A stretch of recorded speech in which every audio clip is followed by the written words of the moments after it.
Assalomu alaykum yo'qlar. Yine Palasa'dagi yana bir obyektimizdagi ishlarni bitirib oldik. Görüşleriniz mümkün. Kotelimiz uydan tashqarida. Ko'pchilikning uyida ichkarida bo'ladi.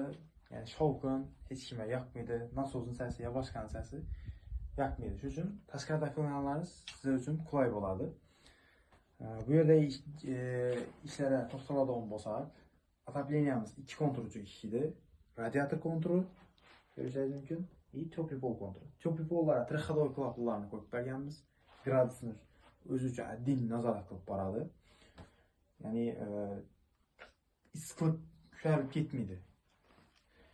Suv tizimiga keladigan bo'lsak, suv 2+1 ko'rinishda tartib berdik. Bu yerda issiq suv doimo bo'ladi. Uyni xohlagan bir joyida. Bu tartishimizdan maqsad kotel yordamida issiq suvdan foydalanish. Bu klientimiz uchun ham ekonomik bo'ladi. Agar shunday xizmatlar kerak bo'ladigan bo'lsa, pastdagi telefon raqamlarini olib olishingiz mumkin.